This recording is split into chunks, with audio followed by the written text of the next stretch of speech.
ఈరోజు మీ హృదయాలు ఆనందించి గంతులు వేసి సంతోషించే ఓ ప్రత్యక్షత నేను మీకు బోధిస్తాను. ఈ మార్గం సరళం చేయడానికి కొన్ని ఆటంకాలు ఉన్నాయి. మొదటి ఆటంకం దూషకులు, ద్వేషకులు, విమర్శకులు. మనందరికీ ఎదుగుదలకు ఆటంకంగా ఉన్నటువంటి ఓ ప్రమాదకరమైన విషబీజాన్ని నేను ఇప్పుడు కూకటి వేళ్లతో ఓ ప్రత్యక్షత మీ ముందు పెట్టి దాన్ని పెకలిస్తాను. జాగ్రత్తగా ఆలకించండి. మనందరి ఆత్మీయ జీవితానికి, సేవలకు, సంఘాలకు కూడా ఆటంకంగా ఉన్నటువంటి ఓ భయంకరమైన విషబీజం ఇప్పుడు నేను దాన్ని పెకలిస్తాను. మీరు, నేను, మనమందరం కూడా పరిశుద్ధాత్మ దేవుని సహాయంతో ఆ విషబీజాన్ని మన హృదయంలో నుంచి, మన ఆలోచన నుంచి కూడా పెకలించుకుందాం. ఒక ప్రశ్నతో నేను దాన్ని మీకు అర్థమయ్యేటట్టు చెప్తాను.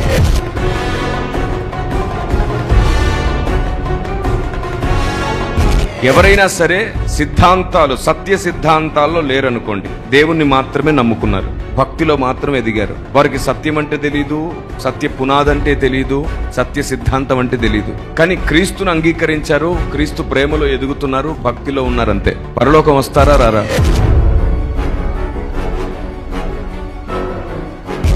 రెండు విషయాలు సపరేట్ గా చూడాలి. సిద్ధాంత బోధ వేరు, మర్మమై ఉన్న ప్రత్యక్షత బోధ వేరు. ఈ సిద్ధాంతవాదులు చాలా సార్లు పరిశుద్ధాత్మ దేవుడు పంపిన ప్రత్యక్షతను కూడా దుర్బోధ అంటున్నారు. పరిశుద్ధాత్మను దూషిస్తే క్షమాపణ లేదు అని ఇందు మూలంగా ప్రకటిస్తున్నాను. జాగ్రత్త. ఏ బోధనైనా సరే, ఏ ప్రత్యక్షతనైనా సరే తప్పు అనడానికి ముందు ప్రార్థించాలి, పరిశీలించాలి, చర్చించాలి, ఆ తర్వాతే నిర్ధారించాలి. ఇదేది లేకుండా ప్రతి వాడు తనకు తోచినట్లు మాట్లాడి అది తప్పు, ఇది తప్పు, వారిది తప్పు, వీరిది తప్పు అంటే ప్రమాదం. దేవుడు బయలుపరిచే సంగతుల విషయంలో సిద్ధాంతవాదులు మౌనంగా ఉండి దేవుణ్ణి అడగాలి, నోరెత్తి మాట్లాడకూడదు. ఇది సార్వత్రిక సంఘం నేర్చుకోవలసిన విషయం. సిద్ధాంత బోధ వేరు, ప్రత్యక్షత బోధ వేరు. అందరము అపోస్తుల ప్రవక్తలు వేసిన పునాది మీద నిలబడాలి అని అందరికి అవగాహన కలిగిద్దాం. అందరూ దేవుడు బయలుపరుస్తున్న సంగతులను కూర్చి ఆలోచించి పరిశీలన కూడా చేద్దాం. మరి దుర్బోధ, సత్యబోధ, వీటి కోసం పోరాటం, ఒకరినొకరు నిందించుకోవడం, అవమానించుకోవడం ఏమిటండి? ఏం లేదు, సాతాను కలిగించిన అత్యావేశం అది, అతి ఉత్సాహం అది. బాబు, నీకు సత్యం తెలిస్తే ప్రేమతో చెప్పు. అటువైపున్న వ్యక్తి ఒకవేళ ప్రత్యక్షత గల మనసు పొందితే నమ్ముతాడు. నమ్మలేదంటే తన స్థానంలో తానే ఉంటాడు. తన స్థానం గురించి తీర్పు తీర్చి నిర్ణయించడానికి నీవెవడవు? తను సత్యం నమ్మలేదు, అసత్యంలోనే ఉన్నాడు, ఎంత చెప్పినా అర్థం చేసుకోవట్లేదు. పరలోకంలో తన స్థానం, తన బహుమానం పోగొట్టుకుంటాడు అంతే. అంతేగాని తనకు తీర్పు తీర్చి నువ్వు భ్రష్టుడవు, అబద్ధికుడవు, దుర్బోధకుడు అని ఎవరిని అనడానికి మనకు అధికారం లేదు. యజమాని పైనున్నాడు, ఆయన అక్కడ తీర్పు తీరుస్తాడు. నేను చెప్పాను, లోతు భార్య లోక సంబంధికురాలని, లోకం మీద మక్కువ కలిగిన స్త్రీ అని, కాలిపోతున్న పట్టణం కోసమే వెనక్కి తిరిగిందని, ఇలా ఎన్నో రకాలుగా ఆవిడ గురించి మనం మాట్లాడుకున్నాం. కానీ ఆధారం ఏది? ఖచ్చితంగా మాట్లాడడానికి ఆధారం ఏది? ఆమె కేవలం వద్దు అని చెప్పిన పని చేసింది. దేవుడు చెప్పింది చేయలేదంతే. వెనక్కి తిరిగి చూడొద్దు అంటే తిరిగి చూసింది. ఆ ఒక్క విషయంలోనే ఆవిడ చూపించిన అవిధేయత. లేఖనం సెలవిస్తున్న ప్రకారంగా ఈ బుద్ధి లేని సంఘానికి ఉన్న లక్షణం ఏమిటంటే, వీరు తొందరపడేవారు, ఆతృతపడి మాట్లాడతారు, దేవుని సత్యాన్ని కూడా అసత్యం అనేస్తారు, పరిశుద్ధాత్మ బోధను తృణీకరించిన వారు. అందుకే వీరికి క్షమాపణ లేదు. కుమారుని ఒక మాట అంటే కూడా క్షమిస్తాడంట, కానీ పరిశుద్ధాత్మనంటే. అందుకు నేను సార్వత్రిక సంఘం మొత్తానికి చెబుతున్నాను, ఒకటి తప్పు అని నిందించే ముందు అక్షరాన్ని బట్టి మాత్రమే నిందించొద్దు. జాగ్రత్త, దేవుడు తృణీకరిస్తాడేమో మిమ్మల్ని. జాగ్రత్త. అందుకే నేను ఈరోజు రెండు విషయాలు చెప్తున్నాను. ఈ భూమి మీద అందరూ సర్వసత్యాన్ని నమ్మరు. అందరు అపోస్తుల ప్రవక్తల పునాది మీద శ్రద్ధ కలిగి ఉండరు. కొందరు కేవలం విశ్వాసంలో మాత్రమే కొనసాగుతారు, భక్తిలో మాత్రమే కొనసాగుతారు, క్రీస్తును మాత్రమే నమ్మి వెంబడిస్తారు. వారికి అపోస్తుల పునాదిని గూర్చి గాని, వాక్య మర్మమును గూర్చి గాని, ప్రత్యక్షతను గూర్చి గాని శ్రద్ధ ఉండదు. కానీ వారు క్రీస్తునందు స్థిరంగా ఉంటారు కాబట్టి దేవుడు వారికి రక్షణిస్తాడు. అయితే కొందరు క్రీస్తునందే ఉన్నప్పటికీ సత్యమును వారు తృణీకరిస్తారు, సత్యాన్ని అబద్ధమని ప్రచారం చేస్తారు. అది బుద్ధి లేని సంఘం చేస్తున్న తప్పుడు పని. వారిలో దూషణ, ద్వేషం, అల్లరి, క్రోధం ఉంటుంది. పరిశుద్ధాత్ముడు వారి వల్ల బాధపడతాడు.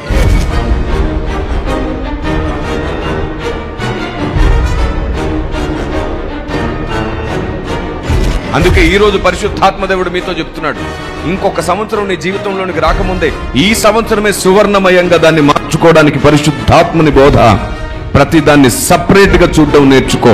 క్రీస్తును పట్టుకొని కూడా పరలోకం వచ్చే వాళ్ళు చాలా మంది ఉన్నారు. నోవాహు కాలంలో అవిధేయులు కూడా క్రీస్తును అంగీకరిస్తే వాళ్ళు పరలోకం వచ్చే అవకాశాన్ని పెట్టాడు నా దేవుడు.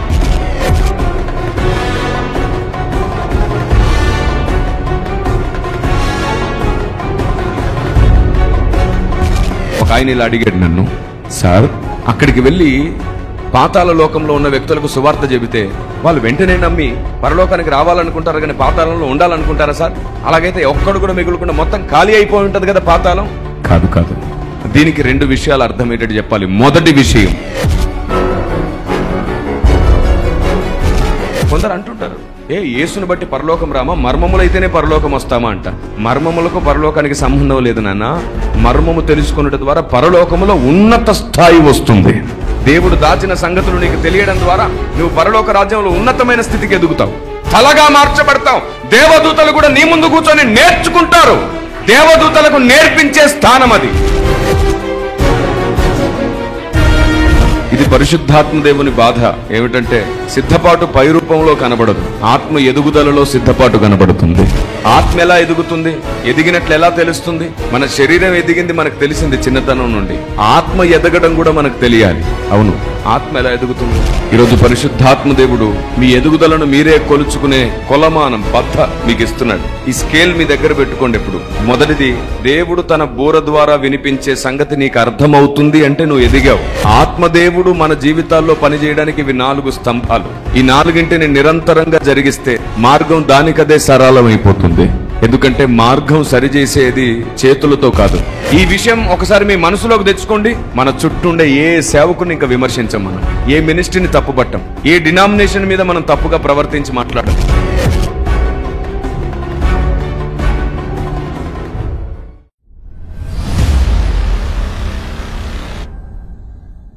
పౌలు భక్తుడు సంఘంతో మాట్లాడుతూ అంటాడు, నేను మీకు చాలా విషయాలు నేర్పించాలి కానీ పాలతోనే పెంచాల్సి వచ్చింది, బలమైన ఆహారం పెట్టలేకపోయాను అంటాడు.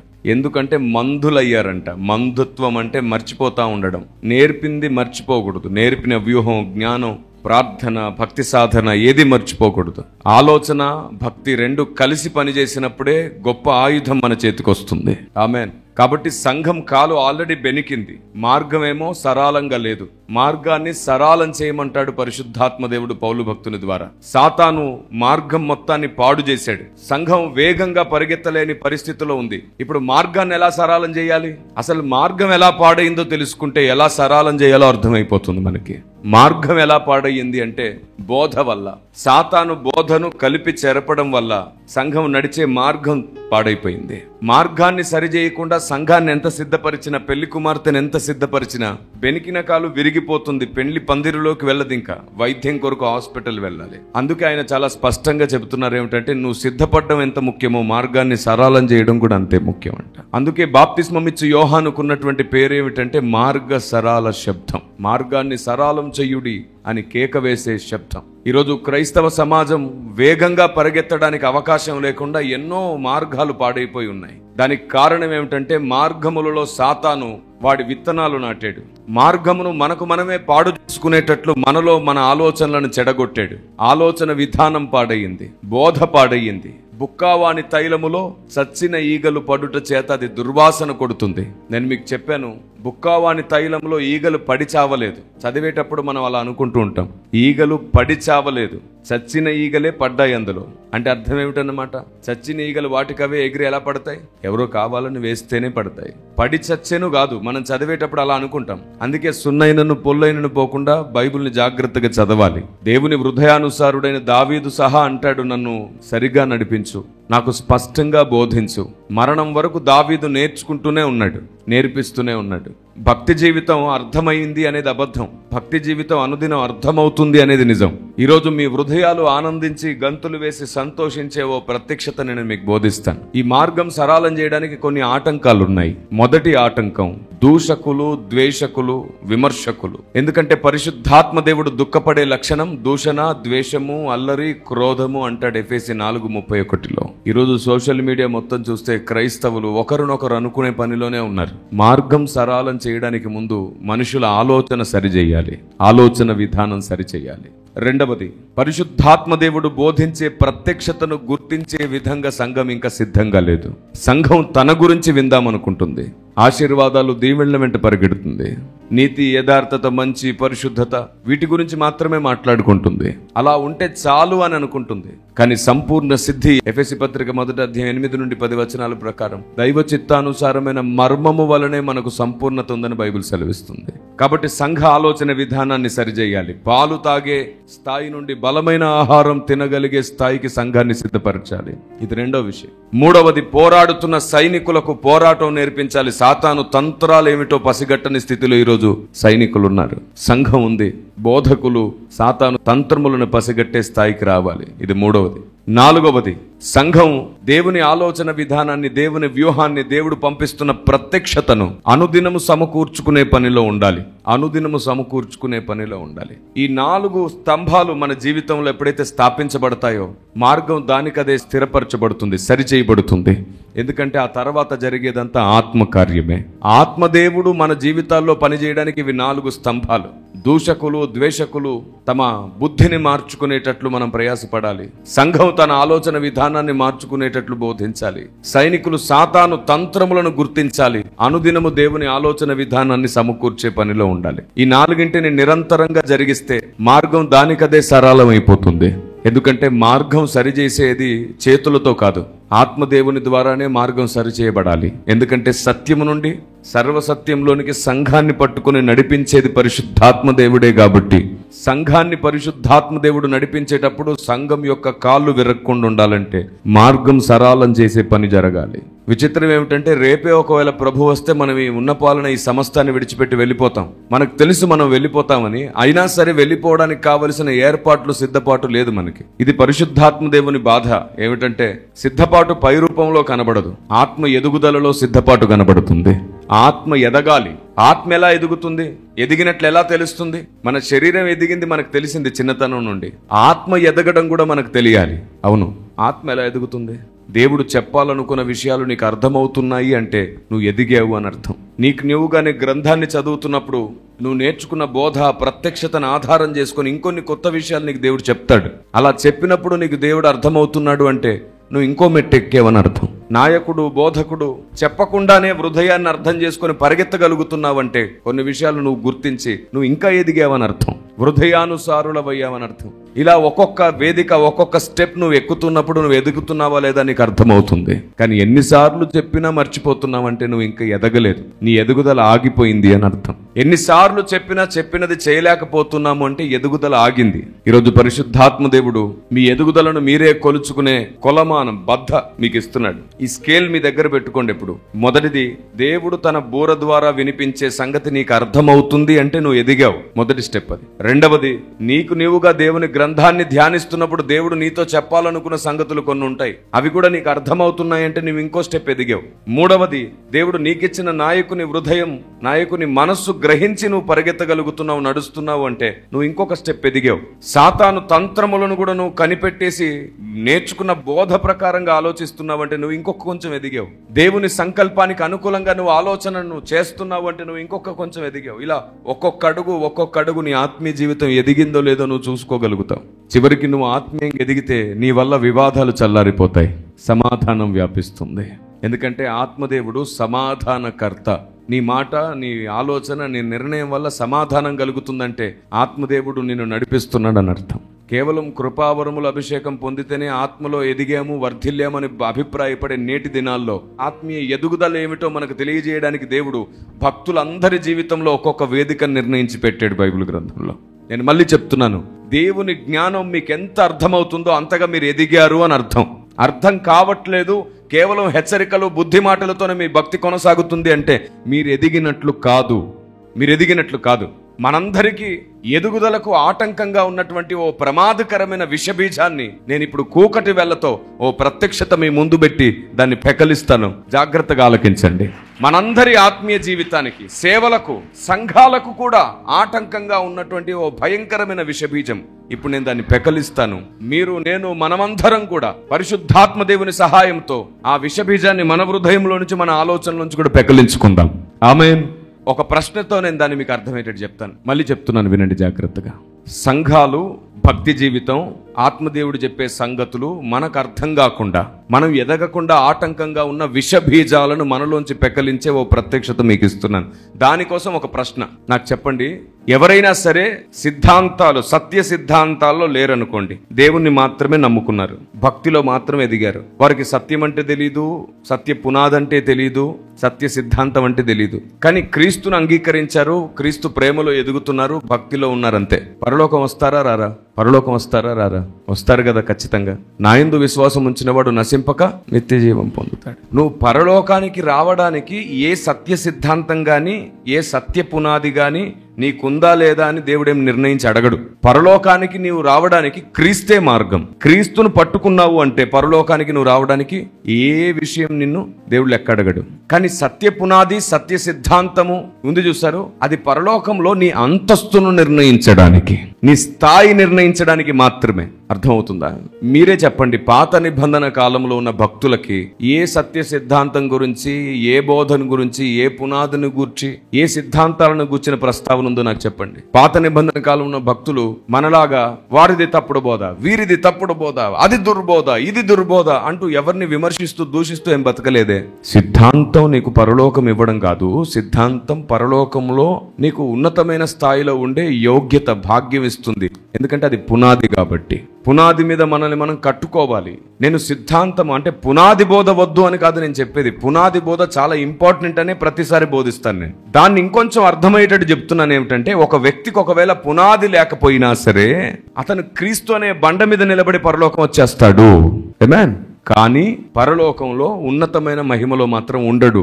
ఓ మూలనే ఉండాలి, ఒక మూలనే ఉండాలి. కొన్ని వచనాలు నేను మీ ముందు చదువుతాను, చూడండి ఒకసారి మీ పరిశుద్ధ గ్రంథాలు తెరిసి. కొరింథీ పత్రిక, మొదటి పత్రిక, 3వ అధ్యాయం 11వ వచనం. వేయబడినది తప్ప మరి ఒక పునాది ఎవడునూ వేయనేరడు, ఈ పునాది యేసు క్రీస్తే.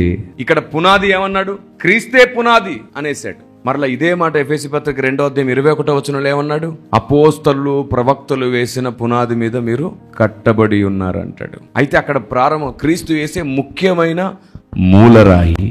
Praise the lord. ఇప్పుడు అపోస్తలులు, ప్రవక్తలు వేసిన పునాదిని గురించి ఒక విశ్వాసికి తెలియదు అనుకోండి నిజంగానే, కానీ క్రీస్తు అనే పునాది మాత్రం తెలిసింది అంటే ఆ వ్యక్తి పరలోక రాజ్యానికి వస్తారు. మరి దుర్బోధ, సత్యబోధ, వీటి కోసం పోరాటం, ఒకరినొకరు నిందించుకోవడం, అవమానించుకోవడం ఏమిటండి? ఏం లేదు, సాతాను కలిగించిన అత్యావేశం అది, అతి ఉత్సాహం అది. బాబు, నీకు సత్యం తెలిస్తే ప్రేమతో చెప్పు. అటువైపున్న వ్యక్తి ఒకవేళ ప్రత్యక్షత గల మనసు పొందితే నమ్ముతాడు. నమ్మలేదంటే తన స్థానంలో తానే ఉంటాడు. తన స్థానం గురించి తీర్పు తీర్చి నిర్ణయించడానికి నీవెవడవు? తను సత్యం నమ్మలేదు, అసత్యంలోనే ఉన్నాడు, ఎంత చెప్పినా అర్థం చేసుకోవట్లేదు. పరలోకంలో తన స్థానం, తన బహుమానం పోగొట్టుకుంటాడు అంతే. అంతేగాని తనకు తీర్పు తీర్చి నువ్వు భ్రష్టుడవు, అబద్ధికుడవు, దుర్బోధకుడు అని ఎవరిని అనడానికి మనకు అధికారం లేదు. యజమాని పైనున్నాడు, ఆయన అక్కడ తీర్పు తీరుస్తాడు. కానీ భూమి మీద ఉన్నంత వరకు కూడా ప్రేమతోనే, కాదు సహోదర, కాదు సహోదరి, వాస్తవానికి నీ నమ్మిక లేఖనానికి వేరుగా ఉంది, ఇదిగో చూడు అని అర్థమయ్యేటట్లు చెప్పడం మాత్రమే భక్తుల లక్షణం. చివరి శ్వాస వరకు సమన్వయపరిచి బోధ చేస్తూనే ఉండాలి, అర్థమయ్యేటట్లు మాట్లాడుతూనే ఉండాలి.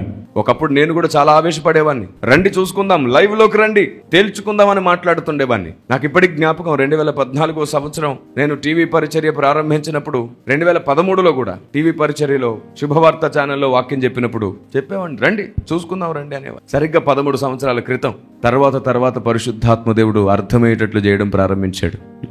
ఇలా చేయడం నుండి నేను సంతోషించను. నరుని కోపం దేవుని నీతిని నెరవేర్చదు. నువ్వెంత సహనంగా, ఎంత ఓపికగా ఎదుటి వ్యక్తిని అర్థం చేసుకుని నడిపిస్తావో అంతగా నేను నీతో పనిచేస్తాను. ఎందుకంటే సమాధానపరచువారు మాత్రమే ధన్యులు. వివాదాలు రెచ్చగొట్టొద్దనన్న. మనకు సత్యం తెలిస్తే వారికి అర్థమయ్యేటట్లు చెప్పడమే మన బాధ్యత. ఆ వ్యక్తి నమ్ముతాడా, నమ్మడా, నమ్మాడా లేదా, ఈ విషయం మనం చూడక్కర్లా, దేవుడు చూసుకుంటాడు. నమ్మితే, తాను సత్యాన్ని నమ్మితే తన బోధన మార్చుకొని మరలా సంఘానికి మేలు చేస్తాడు. లేకపోతే తన వల్ల సంఘానికి కీడు జరుగుతుంది. నేను మళ్ళీ చెప్తున్నాను, మనం సత్యంలో ఉన్నామా, అసత్యంలో ఉన్నామా అనే దాన్ని బట్టి చూస్తే మనకు పరలోకంలో మహిమ, ఫలము దాచబడి ఉంటుంది. రక్షణ దాంతో ముడిపెట్టకండి, రక్షణ దానితో ముడిపెట్టకూడదు. మరి 10 మంది కన్యకల విషయం ఏంటి సార్? తెలుస్తుంది, అక్కడికే వస్తున్నాను. మీ అందరికీ వరుసపెట్టి ఎన్నో బోధించినవన్నీ, మీరు ఏం ఆలోచిస్తారో, ఎక్కడికొచ్చి ఆగుతారో కూడా చాలా స్పష్టంగా నేను ఎరిగినవన్నీ. ప్రారంభంలో మొదట ఈ విషయం గమనించండి. అపోస్తలులు వేసిన పునాదిని గురించి ఎవరికైనా అవగాహన లేకపోతే వారు క్రీస్తు అనే పునాది మీద నిలబడైనా సరే పరలోకం రావచ్చు, వస్తారు. కానీ వారి స్థానం అధిక మహిమలో ఉండదు. వారు సంఘ శరీరంలో కాళ్ళ స్థానంలోనే ఉంటారు. మనము వేరు వేరు అవయవాలైనప్పటికీ ఏక శరీరం అన్నట్లుగా వీరు కేవలం తక్కువ మహిమ కలిగిన అవయవంగా మారుతారు. ఎందుకంటే వారికి క్రీస్తు దొరికాడు కానీ క్రీస్తును గూర్చిన జ్ఞానం దొరకలేదు. రెండు విషయాలు సపరేట్ గా చూడాలి. సిద్ధాంత బోధ వేరు, మర్మమై ఉన్న ప్రత్యక్షత బోధ వేరు. ఈ సిద్ధాంతవాదులు చాలా సార్లు పరిశుద్ధాత్మ దేవుడు పంపిన ప్రత్యక్షతను కూడా దుర్బోధ అంటున్నారు. పరిశుద్ధాత్మను దూషిస్తే క్షమాపణ లేదు అని ఇందు మూలంగా ప్రకటిస్తున్నాను. జాగ్రత్త. ఏ బోధనైనా సరే, ఏ ప్రత్యక్షతనైనా సరే తప్పు అనడానికి ముందు ప్రార్థించాలి, పరిశీలించాలి, చర్చించాలి, ఆ తర్వాతే నిర్ధారించాలి. ఇదేది లేకుండా ప్రతి వాడు తనకు తోచినట్లు మాట్లాడి అది తప్పు, ఇది తప్పు, వారిది తప్పు, వీరిది తప్పు అంటే ప్రమాదం.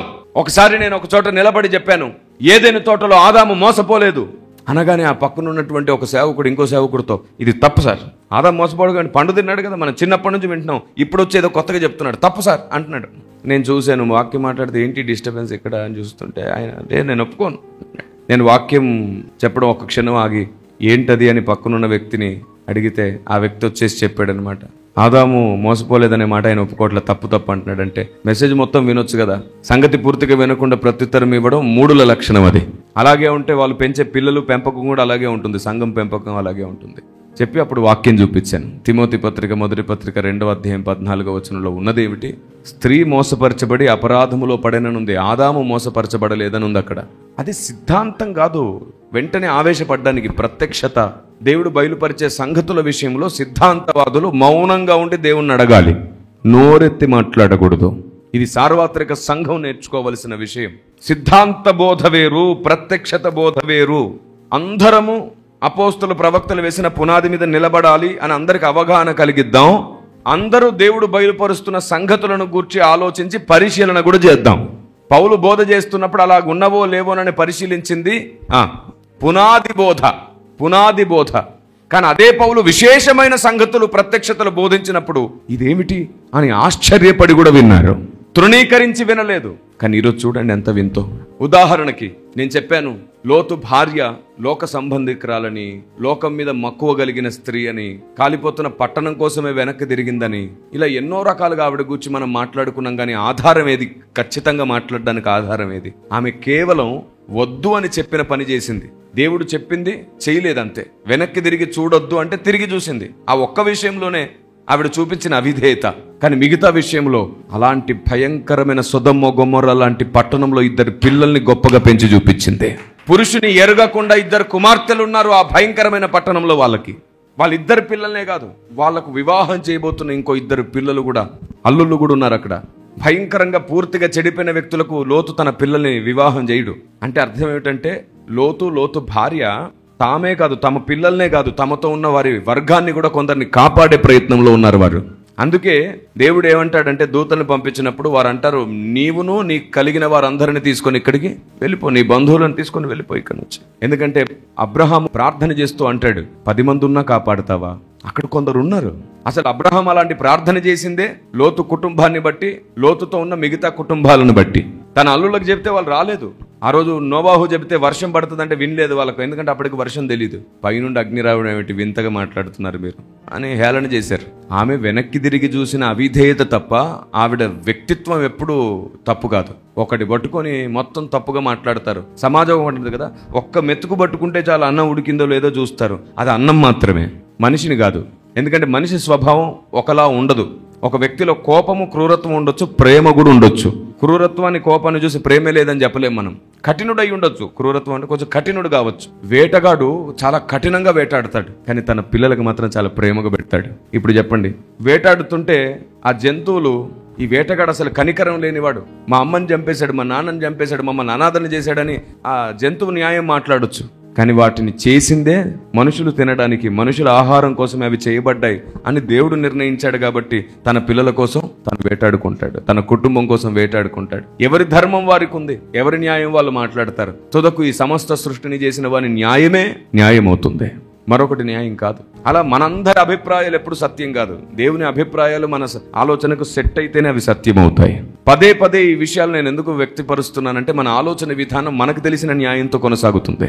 చాలా మంది అంటుంటే విన్నాను నేను. ఒక్క మెతుకు పట్టుకుంటే తెలిసిపోయింది. నేను ఆశ్చర్యపోయేవాడిని, నిజంగానే ఇది కరెక్టేనా, ఈ సూత్రం కరెక్టేనా, పెద్దలు ఇలా అనడం కరెక్టేనా? ఇలాగైతే అధిక నీతిమంతుల్లాగా ప్రవర్తించినట్లు అవుతుంది. ఒక్క మెతుకు పట్టుకుంటే తెలిసేది అన్నం మాత్రమే, మనిషి కాదు. ఎందుకంటే మనుషులతో చాలాసార్లు కొన్ని అపార్థం చేసుకుంటాం, కొన్ని అర్థం చేసుకుంటాం. కాబట్టి అది కరెక్ట్ కాదు. మీరు చెప్పండి, కుందేలు గెలిచిందా, తాబేలు గెలిచిందా? మనం చదువుకున్న కథలో తాబేలు గెలిచింది, కానీ నిజానికి ఎప్పుడు తాబేలు గెలవదుగా, కథ మాత్రమే. ఇది కూడా అంతే. మాట్లాడుకోవడానికి చాలా విషయాలు పోల్చుకొని మాట్లాడతాం, కానీ ప్రతి పోలిక సెట్ అవ్వదు. ఈరోజు పరిశుద్ధాత్మ దేవుడు మీ ఆలోచనను పెంచడానికి మాట్లాడుతున్నాడు. జాగ్రత్తగా ఆలకించండి. ఏదైనా ఒకదాన్ని తప్పు అనడానికి ముందు ఎక్కువసార్లు ఆలోచించండి. దేవుడు 7 మార్లు ఆలోచిస్తాడంట. నేను కూడా ఆలోచించాలంట 7 మార్లు. కాబట్టి మీరు కూడా ఆలోచించాలి 7 మార్లు. ఏదైనా మాట్లాడేటప్పుడు 7 మార్లు ఆలోచించండి. ఏమో కొన్ని అనుభవాలు, కొన్ని బౌండరీస్ అలా దొరుకుతాయి, ఏం చేస్తాం? వాటిని కరెక్ట్గా గట్టిగా పట్టుకుంటే భవిష్యత్ అంతా మన కొరకు ద్వారం తెరవబడి ఉంటుంది. నాకు తెలుసండి, బాగా ఆలోచిస్తాను. లేదు, ఆప్షనే లేదు, తప్పకుండా ఆలోచించాల్సిందే, వేరే చాయిస్ లేదు. మన ఇంటి విషయాలు మనకు నచ్చినట్టు ఏదైనా మాట్లాడతాం, చెల్తా. కానీ ఇక్కడ మాత్రం కుదరదు. దేవుని భక్తి జీవితంలో ప్రతిదాన్ని 1-2 సార్లు ఆలోచించాలి. ఒక వ్యక్తిని తప్పు అని చెప్పి తర్వాత నువ్వు రియలైజ్ అయ్యి క్షమాపణ చెప్పడానికి ముందు, నువ్వు తప్పు అన్నప్పుడే నీతో పాటు 100 మంది తప్పు అని ఉంటారు. మళ్ళీ నువ్వు వీళ్ళని క్షమాపణ అడిగి నువ్వు మారుతావు, కానీ ఈ 100 మంది ఎక్కడెక్కడికి వెళ్ళిపోతారో అదే తప్పుడు ఆలోచనతో. అందుకే గుర్తుంచుకోండి, ఏదైనా ఒక విషయాన్ని తప్పు అనడానికి ముందు దాన్ని పరిశీలించి ఆ తర్వాతే మాట్లాడడం ముఖ్యం. అందుకే నేను ఈరోజు చెబుతున్నాను, ఒక వ్యక్తి సత్య పునాది మీద లేకపోయినా, ఒక వ్యక్తికి వాక్య మర్మం తెలియకపోయినా అతడు పరలోకం వచ్చే అవకాశం ఉంటుంది. ఎందుకంటే క్రీస్తు అనే బండను, క్రీస్తు అనే పునాదిని పట్టుకొని ఉంటాడు కాబట్టి. కానీ పరలోక రాజ్యంలో నువ్వు తలస్థాయిలో ఉండాలంటే మాత్రం తప్పకుండా అపోస్తులు వేసిన పునాది మీదను క్రీస్తు ప్రత్యక్షత, పరిశుద్ధాత్మ దేవుడు బోధిస్తున్న సర్వసత్యం నీకు తెలిస్తే మాత్రం నువ్వు తలగా ఉంటావు, అధిక మహిమలో ఉంటావు పరలోక రాజ్యంలో. ఆమేన్. ఈ విషయం ఒకసారి మీ మనసులోకి తెచ్చుకోండి. మన చుట్టూండే ఏ సేవకుని ఇంకా విమర్శించం, మనం ఏ మినిస్ట్రీని తప్పుపట్టం, ఏ డినామినేషన్ మీద మనం తప్పుగా ప్రవర్తించి మాట్లాడడం. నీకు సత్యం తెలిస్తే అర్థమయ్యేటట్టు చెప్పు. ఆ వ్యక్తి మార్చుకోకపోతే ఆ వ్యక్తి తన బహుమానాన్ని, మహిమను పోగొట్టుకుంటాడు. అవును, దుర్బోధ, అబద్ధ బోధ అని మాట్లాడుతుంటాం. దేన్ని దుర్బోధ అనాలి, దేన్ని అబద్ధ బోధ అనాలి తెలుసా మీకు? 2 విషయాలు. ఆనాటి దినాల్లో ఆది సంఘంలో దేన్ని దుర్బోధ అన్నారు తెలుసా? క్రీస్తుకు విరుద్ధంగా మాట్లాడింది, క్రీస్తు కృప నుండి దూరం చేసింది, రక్షణను పోగొట్టేది ఏదైతే ఉందో దాన్ని దుర్బోధ అన్నారు. ఒకటి. రెండవది, అపోస్తలుడు చెప్పినది కాకుండా వేరే ఒకటి చెప్తే దాన్ని అబద్ధ బోధ అన్నారు. అబద్ధం అండి, అపోస్తలు అలా చెప్పలేదండి, అబద్ధ బోధ. క్రీస్తుకు వేరుగా, క్రీస్తు కృపకు వేరుగా మాట్లాడింది దుర్బోధ అండి, అది రక్షణను పోగొట్టేదండి అని అన్నారు. ఆనాడు పలికిన మాటలు అవి. కానీ ఈనాడు దేన్ని బట్టితే దాన్ని దుర్బోధ అంట. విచిత్రం చూడండి. సువార్త చెప్పడానికి, క్రీస్తుని ఎరగని వారికి అర్థమయ్యేటట్లు చేయడానికి మనం వేరే ఏ గ్రంథాలు వాడినా, వేదాలు వాడుకున్నా, ఖురాన్ వాడుకున్నా, ఏదన్నా తీసుకొని, ఏమండి మీరు కూడా ఇలా నమ్ముతున్నారు కదండి, మీ నమ్మకాల్లో కూడా ఈ విశ్వాసం ఉంది కదండి, మీ ఉద్దేశాల్లో కూడా ఇలా ఉంది కదండి, అదేదో కొత్త విషయం కాదండి, బైబిల్లో కూడా దానికి పోలికగా కొన్ని విషయాలు ఉన్నాయండి అని చెప్పడం కూడా దుర్బోధేనంట. అందరి ఉద్దేశం కాదది. కొందరున్నారు, సాతాను గురుగులుగా కొందరిని నాటాడు. ఎక్కడైతే వాళ్ళు సువార్తను నమ్మేస్తారని చెప్పి సాతానికి ఉలిక్కిపడి ఇలాంటి కొందరిని అక్షరార్థుల్ని లేపి నిందలు వేస్తుంటాడనమాట వాడు అనేకుల మీద. మనం పుట్టక ముందు నుంచి జరుగుతుంది అది. అందుకే చెప్తున్నాను, ఏది దుర్బోధ, ఏది అబద్ధ బోధ అంటే, క్రీస్తుకు వేరుగా, కృపకు వేరుగా, రక్షణను పోగొట్టేది ఏదైనా మాట్లాడితే అది దుర్బోధ. అపోస్తలు, ప్రవక్తలు చెప్పినది కాకుండా దానికి వేరుగా మాట్లాడితే దాన్ని అబద్ధ బోధ. ఈ రెండే గుర్తుంచుకోవాలి. కానీ అపోస్తలుడు చెప్పకుండా మిగిలిపోయిన ఎన్నో ప్రత్యక్షతలు ఉన్నాయి, ప్రవక్తలు చెప్పకుండా మిగిలిపోయిన ఎన్నో ప్రత్యక్షతలు ఉన్నాయి. వాటిని చెబితే అవి కొత్తగా విన్నందుకు అబద్ధము, దుర్బోధ అనేస్తున్నారు చాలా మంది. అర్థం కాని దాన్ని కూడా అబద్ధం అనేస్తారండి. చూడండి, యూదా పత్రికలో 10వ వచనంలో ఉంటుంది అలాంటి వారిని గూర్చి. అర్థం కాని దాన్ని గూర్చి కూడా అబద్ధ బోధ అని అంటుంటారు. చూడండి, వీరైతే తాము గ్రహింపని విషయములను గూర్చి దూషించువారై వివేక శూన్యములకు మృగముల వలె వేటిని స్వాభావికముగా ఎరుగుదురో వాటి వలన తమ్మును తాము నాశనము చేసుకొనుచున్నారు. చూసారా, స్వాభావికముగా ఎరిగిన దాన్ని బట్టి మాట్లాడేవారు ఎవరైతే ఉన్నారో తమ్మును తాము నాశనం చేసుకుంటున్నారంట. ఈ బుద్ధి లేని సంఘం ఎవరు సార్ అని అడుగుతున్నారు కదా. స్వాభావికముగా తమను తాము నాశనం చేసుకున్నవారు వారు. స్వాభావికముగా పరిశీలన ఉండదు, సిద్ధపాటు ఉండదు, కోపము, క్రోధము, అల్లరితో కూడిన వారు, దేవుడిచ్చిన తలాంతులను పాతి పెట్టిన వారు, వారు మాట్లాడితే వివాదం, గొడవ, తోటి సహోదరుల పట్ల ప్రేమ లేని వారు. అలాంటి వారు కాబట్టే వారు తైలం సమకూర్చుకోలేకపోయారు. ఎందుకంటే తైలమును ఇచ్చినది పరిశుద్ధాత్మ దేవుడు. ఆమేన్. ఎందుకంటే ఈ తైలము ఈ లోకంలో దొరికే తైలం కాదు, పరలోకం నుండి వచ్చే అచ్చు సువర్ణ తైలం, ఒలివ నూనె. జకర్యా గ్రంథం 4వ అధ్యాయంలో ఉంది చూసారు, సువర్ణ తైలం. ఈ భూమి మీద ఎక్కడుంటది బంగారపు తైలం? బంగారం కలర్లో కనబడడం కాదు, బంగారపు తైలం, సువర్ణ తైలం. అది పైనుండి వచ్చే జ్ఞానం, పైనుండి వచ్చే జ్ఞానం అది. కాబట్టి లేఖనం సెలవిస్తున్న ప్రకారంగా ఈ బుద్ధి లేని సంఘానికి ఉన్న లక్షణం ఏమిటంటే, వీరు తొందరపడేవారు, ఆతృతపడి మాట్లాడతారు, దేవుని సత్యాన్ని కూడా అసత్యం అనేస్తారు, పరిశుద్ధాత్మ బోధను తృణీకరించిన వారు. అందుకే వీరికి క్షమాపణ లేదు. కుమారుని ఒక మాట అంటే కూడా క్షమిస్తాడంట, కానీ పరిశుద్ధాత్మునంటే. అందుకు నేను సార్వత్రిక సంఘం మొత్తానికి చెబుతున్నాను, ఒకటి తప్పు అని నిందించే ముందు అక్షరాన్ని బట్టి మాత్రమే నిందించొద్దు, జాగ్రత్త. దేవుడు తృణీకరిస్తాడేమో మిమ్మల్ని, జాగ్రత్త. ఒకటే మైండ్లో పెట్టుకోండి, అపోస్తుల పునాది మీద లేకపోయినా లేదా సత్యబోధ ఏమిటో తెలియకపోయినా పరలోకానికి వచ్చే అవకాశం ఉంది చాలా మందికి. ఎందుకంటే వారు సత్యమయ్యున్న క్రీస్తును నమ్మి పట్టుకుంటారు, వస్తారు. గాని పరలోకానికి ఒక మూలనే ఉండాల్సి వస్తుంది. అయితే కొందరు అలా మూలను ఉండడమే కాదు, ఇంకొందరిని మూలకు తీసుకెళ్లిపోతున్నారు. శాస్త్రులు పరిచయుల్లాగా, అందులైన మార్గదర్శకుల్లాగా తాము పడ్డమే కాదు, అనేకుల్ని పడగొట్టేస్తున్నారు. అందుకే నేను ఈరోజు 2 విషయాలు చెప్తున్నాను. ఈ భూమి మీద అందరూ సర్వసత్యాన్ని నమ్మరు, అందరు అపోస్తుల ప్రవక్తల పునాది మీద శ్రద్ధ కలిగి ఉండరు.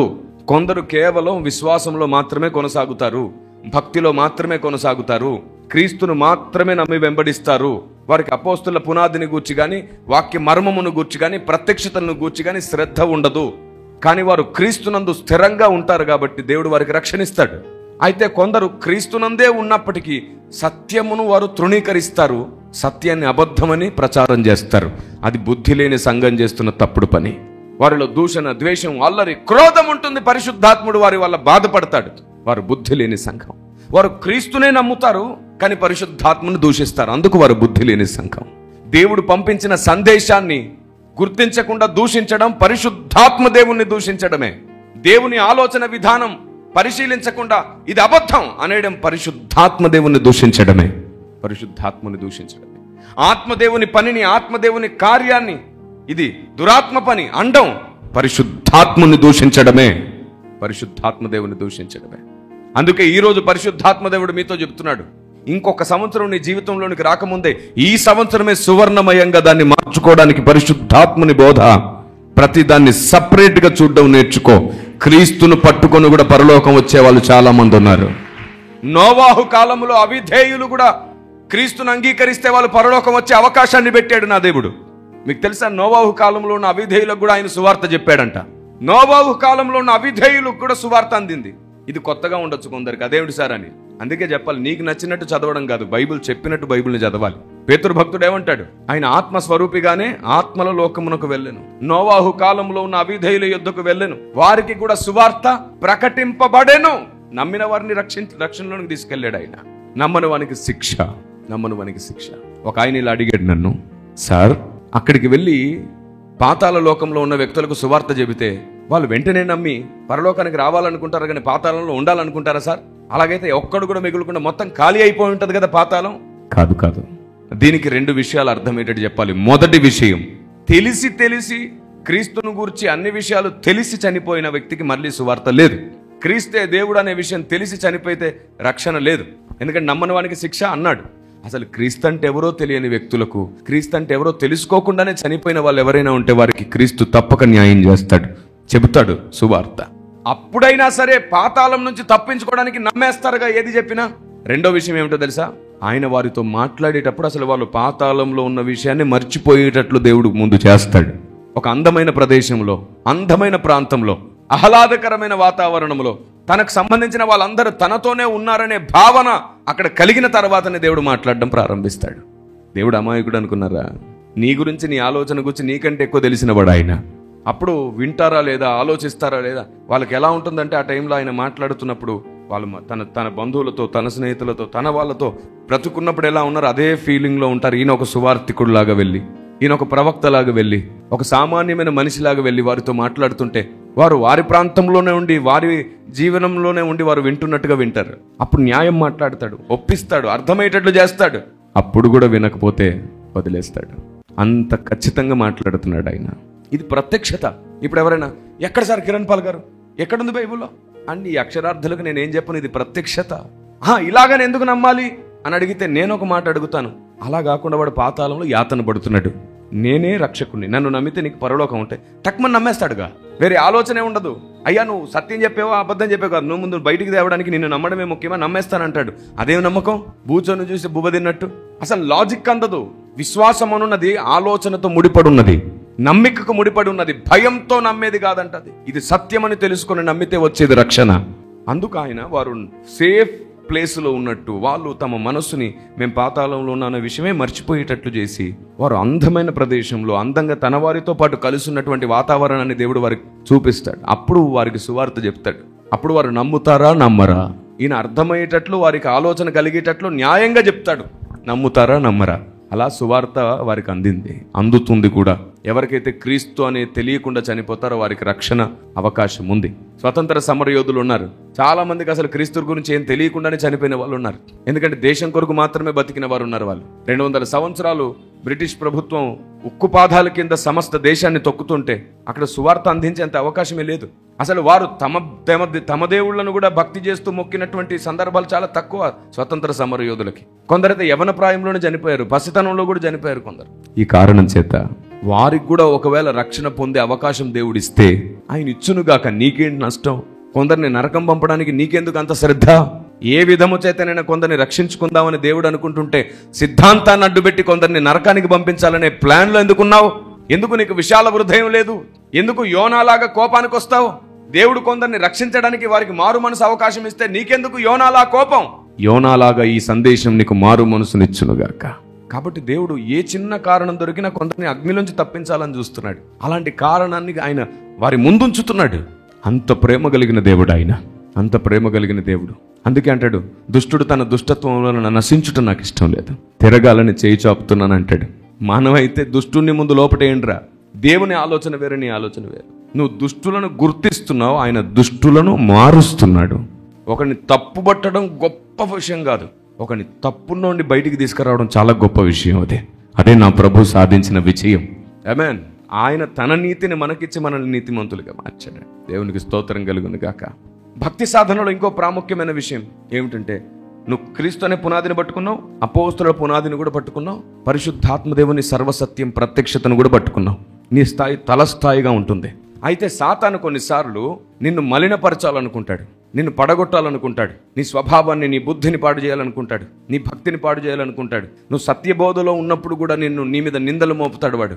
నిన్ను అపవిత్రపరచాలనుకున్నప్పుడు మీకు తెలుసా, ఈ సత్యబోధ వలన, ఈ పునాది వలన దేవుడు నిన్ను పరిశుద్ధపరుస్తాడు.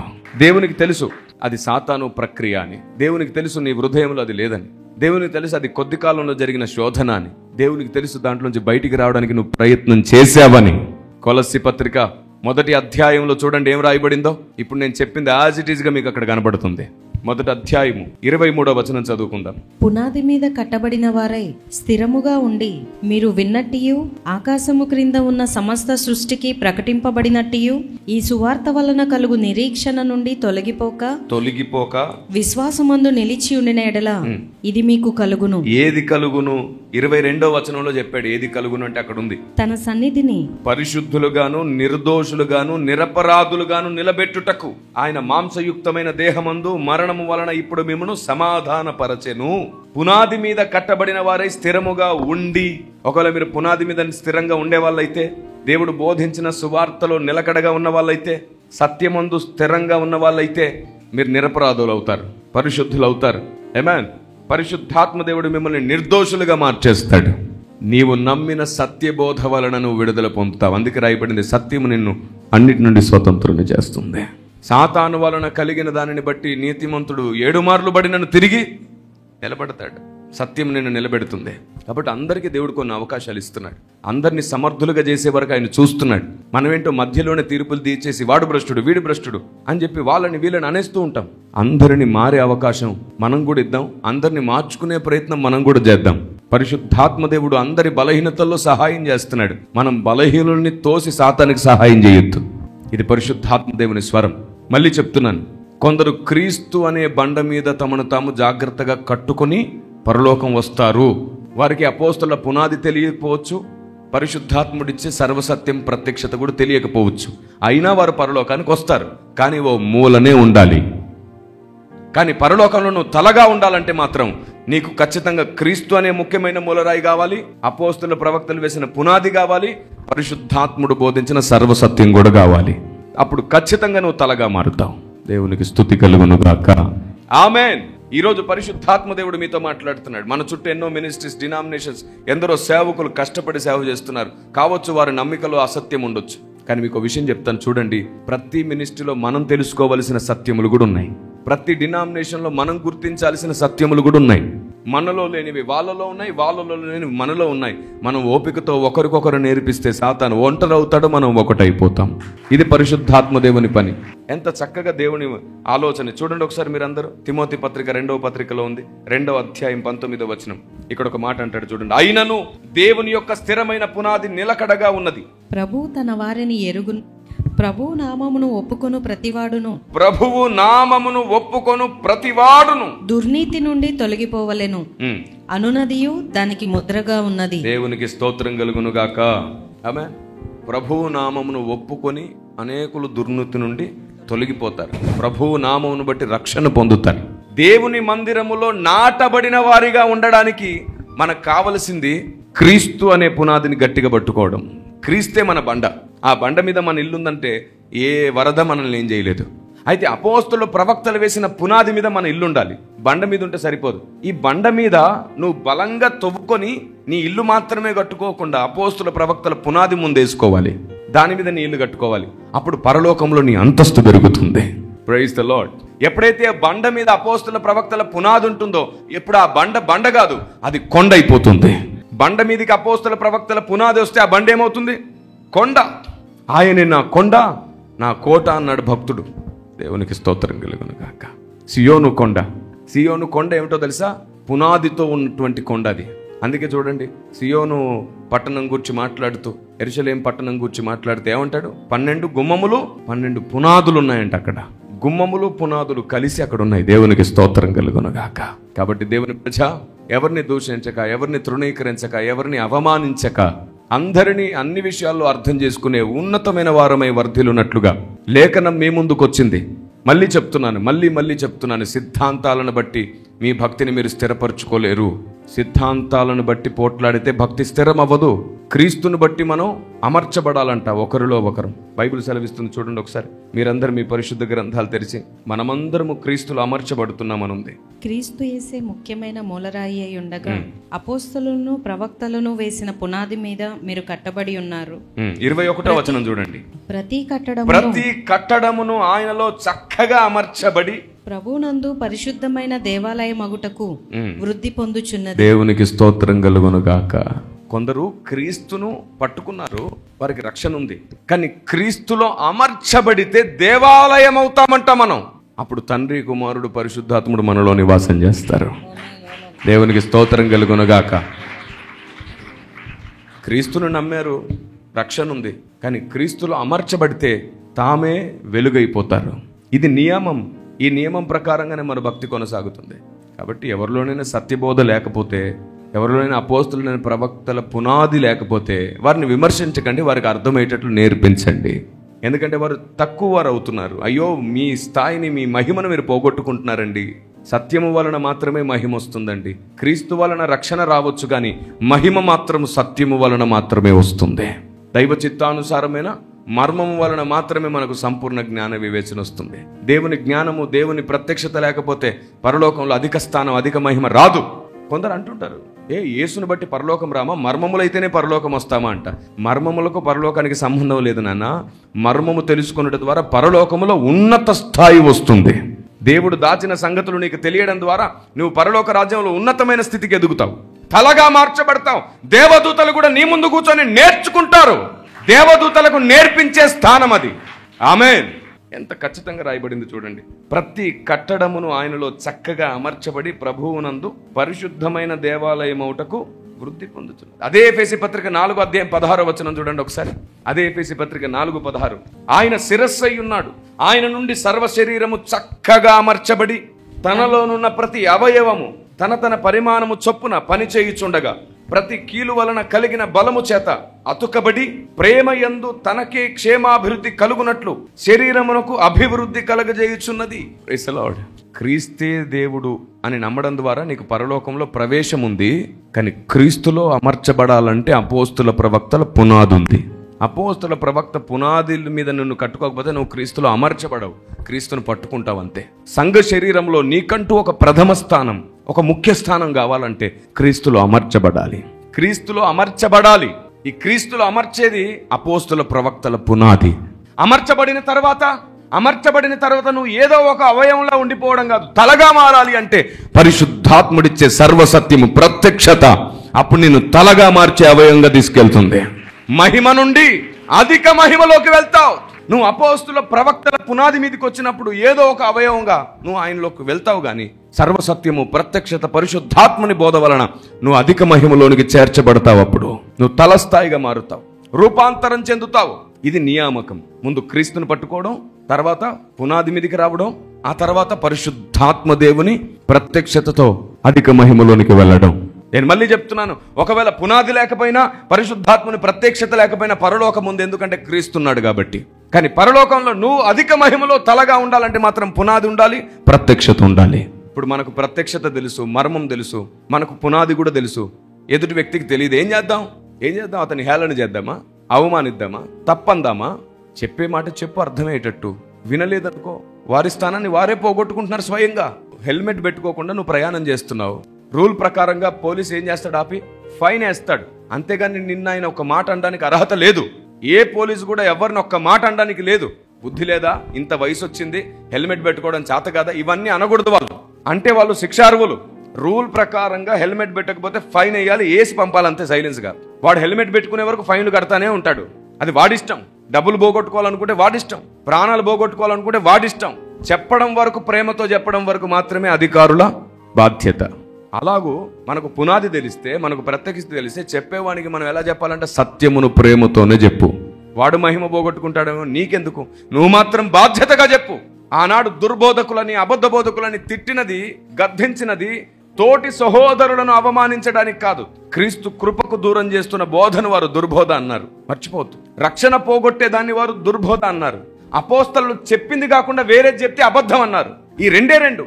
కానీ ఈరోజు అన్ని దేన్ని పడితే దాన్ని అబద్ధం అంటున్నారు, దేన్ని పడితే దాన్ని దుర్బోధ అంటున్నారు.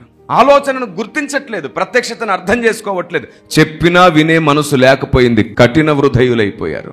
స్వాభావికంగా తమకు ఏం తెలిస్తే దాన్ని బట్టి మాట్లాడేస్తున్నారు, అక్షరాన్ని బట్టి మాట్లాడుతున్నారు. ఆత్మ చెప్పేదాన్ని గుర్తించలేకపోతున్నారు.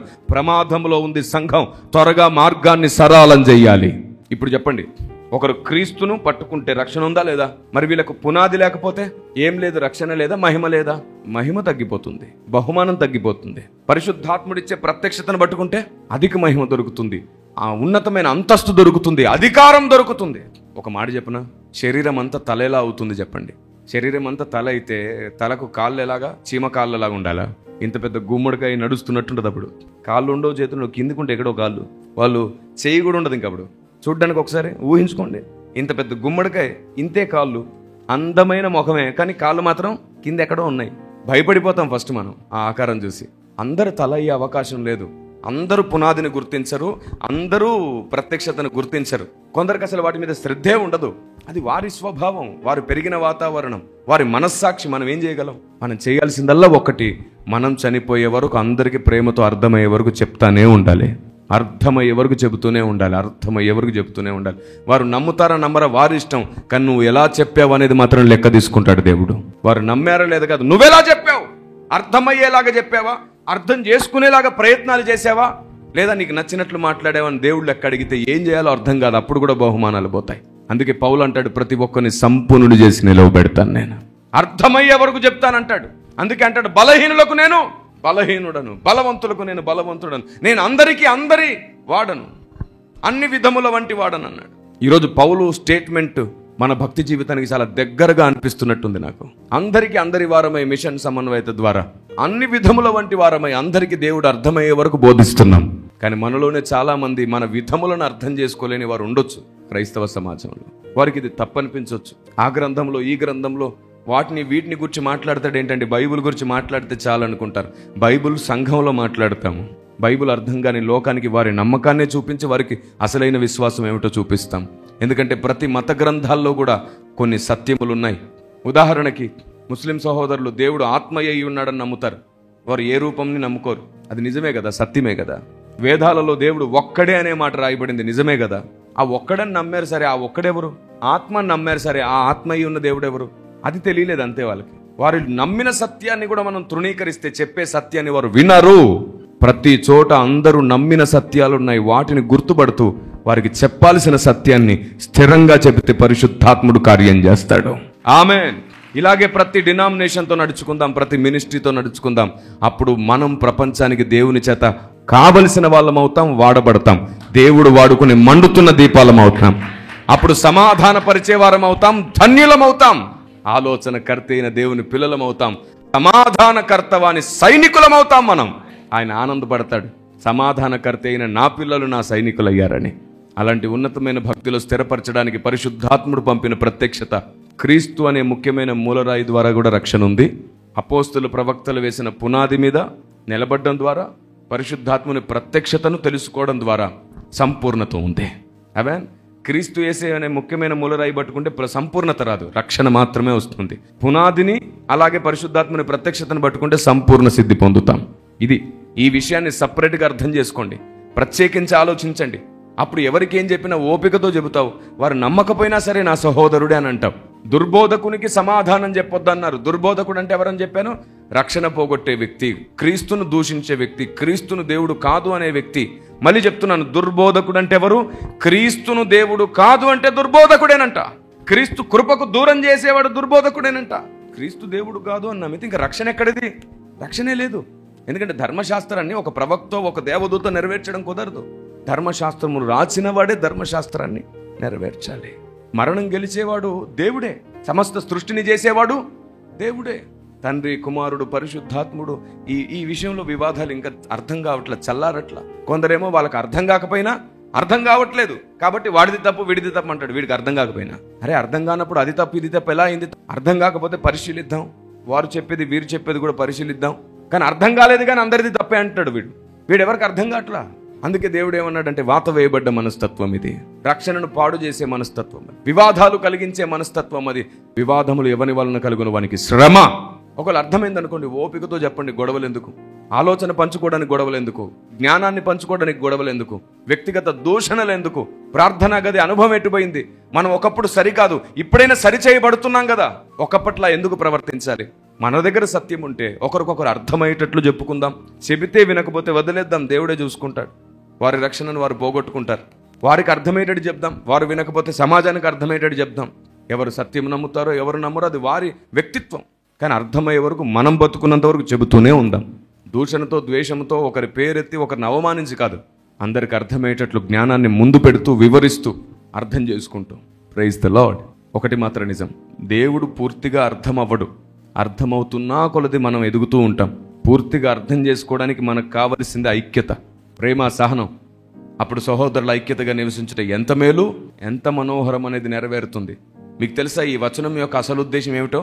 దీని మర్మము, దీని ఆత్మీయ ప్రత్యక్షత వేరు. దాని గురించి మాట్లాడట్లా. అసలు లోకపరమైన ఒక ఉద్దేశం ఉంది ఆ వచనం రాయడానికి.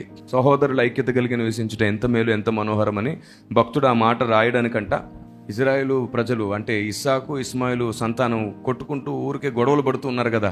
వీళ్ళు ఐక్యత కలిగి నివసించుట ఎంత మేలు, ఎంత మనోహరం అని వాళ్ళ ఐక్యత కోసం రాసుకున్న వచనం అంటది. అది అక్షరార్థ ఉద్దేశం. అక్షరార్థమైన ఉద్దేశం ఏమిటంటే, ఇస్సాకు సంతానము, ఇస్మాయిల్ సంతానం కలిసి ఉంటే ఎంత మేలు, ఎంత మనోహరం, రక్షణ ఉంటుంది కదా అక్కడ అనే ఉద్దేశంతో రాశారు. కానీ దాని వెనకాల మర్మం ఉంది, ప్రత్యక్షత కూడా ఉంది. ఎందుకంటే లేఖనం ఒకే ఉద్దేశంతో రాయబడదు, దాని వెనకాల ఉన్న మర్మము, రహస్యం కూడా ఉంది. Praise the Lord. ఇలా ప్రతిదాన్ని ప్రతి కోణంలో అర్థం చేసుకుంటే వివాదాలే ఉండవు. దేవుని కుటుంబం అధిక మహిమలో నూతన ప్రత్యక్షతతో మార్చబడి వర్ధిల్లుతుంది, వెలుగైపోతుంది లోకానికి దేవుని కుటుంబం. కాబట్టి మూడు విషయాలు. క్రీస్తు అనే ముఖ్యమైన మూలరాయి పట్టుకున్న రక్షణ ఉంది. కానీ ఈ క్రీస్తు అనే ముఖ్యమైన మూలరాయి పట్టుకున్నవాడు ఒకవేళ పునాది మీదకి వచ్చి పరిశుద్ధాత్మ దేవుని ప్రత్యక్షత కూడా తెలుసుకుంటే వీడు సంపూర్ణ సిద్ధి పొంది తలగా మార్చబడతాడు. సిద్ధాంతం నమ్మకపోయినా రక్షణ ఉంది, సర్వసత్యం తెలుసుకోకపోయినా రక్షణ ఉంది. కానీ మహిమ మాత్రం, అధిక మహిమ మాత్రం ఉండదు, తక్కువ మహిమలో ఉండాల్సి వస్తుంది. కాబట్టి ఇప్పుడు ఎవరెవరిని తృణీకరించి అవమానించుకోకుండా అర్థమయ్యేటట్లు చెప్పుకుందాం. ఎవరిని అవమానించకండి, తృణీకరించకండి, దూషించకండి. దేవునికి స్తోత్రం కలుగును గాక. మీ దగ్గర సత్యం ఉంటే, జ్ఞానం ఉంటే అర్థమయ్యేటట్టు ఓపికతో చెప్పండి. విన్నారా? మంచిది. వినకపోతే పరలోక రాజ్యంలో మూలం నుండి బాధపడతారు. ఈ విధంగా మిమ్మల్ని మీరు స్థిరపరచుకోండి, మీ ఓపికను స్థిరపరచుకోండి. వివాదాలకు దూరంగా ఉండండి, వివాదాలు తొలగించే సమన్వయకర్తలు కండి. ఆలోచన దేవుని నుంచి పొందండి, అర్థమయ్యేటట్లు చెప్పండి. నమ్మని వారిని దూషించొద్దు. సహోదరుని ప్రేమిద్దాం, శత్రువునే ప్రేమించమన్నాడు. నమ్మలేకపోతే అది వారి బలహీనత, వారితో కలిసి ఉండకూడదని కాదు. మళ్ళీ చెప్తున్నాను, క్రీస్తును దేవుడు కాదని, క్రీస్తు కృపకు రక్షణకు దూరం చేసే వాళ్ళు మాత్రమే దుర్బోధకులు. వారికే మనం వందనాలు చెప్పకూడదు అని అన్నారు, వారికే మనం సహకరించకూడదు అన్నారు, వారు చేసేది కరెక్ట్ అని వారిని ప్రోత్సహించకూడదు అన్నారు. అంతేగాని ఇప్పుడున్న వాటన్నిటికీ అప్లై చేస్తూ దాన్ని దుర్బోధ, అబద్ధబోధ అంటూ ప్రస్తావించొద్దు. తర్వాత పౌలు భక్తుడు అంటే అపోస్తలులు, ప్రవక్తలు చెప్పినవి కాకుండా వేరే చెప్తే అది అబద్ధం. ఈ రెండింటిని దృష్టిలో పెట్టుకోండి, వివాదాలు తొలగిపోతాయి, సమాధానంగా ఉంటాం. మీలో నుండి సమాధానకర్త అయిన దేవుడు మాట్లాడునుగాక. సార్వత్రిక సంఘమంతటా నెలకొని ఉన్న అనేక విభేదాలలో ప్రథమమైనది త్రియేక దేవుని వివాదం. కనబడినవాడు, కనబడనివాడు, అర్థమై అర్థం కాకుండా మిగిలిపోయిన వాడే దేవుడు. ఆ అదృశ్య దేవుని సంపూర్ణ వివరణ, సమీపించరాని తేజస్సులోని రహస్యం మనకు తెలియజేసే గ్రంథమే అదృశ్య దేవుడు. పరలోకంలో ఓ న్యాయస్థానం ఉందని, అక్కడ వాదోపవాదాలు జరుగుతూ ఉంటాయని, అందులో జరిగే న్యాయ అన్యాయాలను మనకు బోధించే గ్రంథమే విశ్వ న్యాయస్థానం. దేవుడు లేకుండా ఈ సైన్స్ లేదని, సైన్స్ ఉన్నదే దేవుని సృష్టిని వివరించడానికని, సైన్స్ కలిగిన తర్వాత దేవుడు లేకుండా పోడని, ఉన్నవాడు అనువాడు అన్నింటినీ కలిగించిన వాడని అన్ని విధాలుగా నిరూపిస్తూ పండితులకు, జ్ఞానులకు సవాలుగా నిలిచిన గ్రంథమే స్నేహితుడైన యజమాని. యేసు కాశ్మీర్ వచ్చాడు, యేసు బౌద్ధములో చేరాడు, యేసు అక్కడున్నాడు, యేసు ఇక్కడున్నాడు అంటూ యేసు కాశ్మీర్ మాత్రమే రావడం ఏమిటి? ప్రపంచ దేశాలన్నింటికీ యేసు వచ్చాడు. ఎలా వచ్చాడో, ఎందుకు వచ్చాడో వివరించే గ్రంథమే క్రీస్తు ప్రయాణం చేసిన దేశాలు. ప్రపంచమంతటా నిజదేవుని ముద్ర.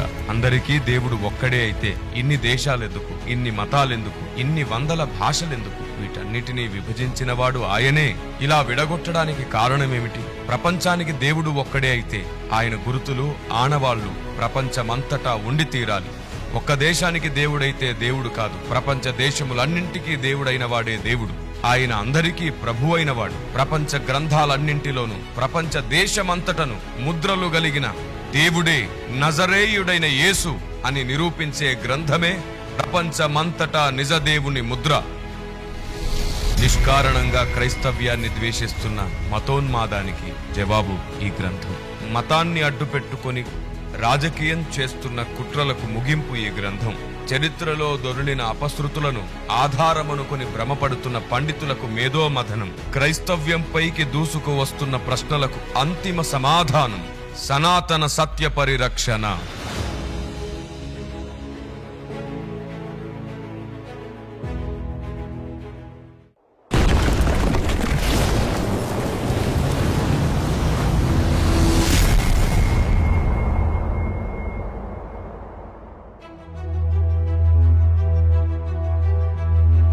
క్రీస్తు, క్రైస్తవుడు ఈ లోకానికి అపార్థమయ్యారు.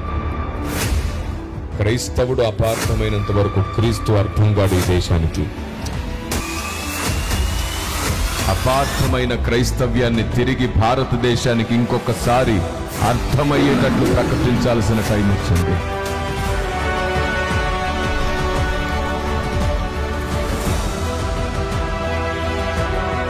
సువార్త అనేది అటువైపున్న వాని మనసులో వేసే విత్తనం. సువార్త అనేది అటువైపున్న వ్యక్తి ఇష్టంగా అంగీకరించడానికి దేవుడు వేసిన మార్గం. అటువైపున్న వ్యక్తి ఇష్టంగా అంగీకరించాలంటే మొదట అతనికి పూర్తిగా అర్థం కావాలి. అందరికీ తెలియాలి అన్నది ఎంత నిజమో అందరికీ అర్థం అవ్వాలన్నది అంతే నిజం.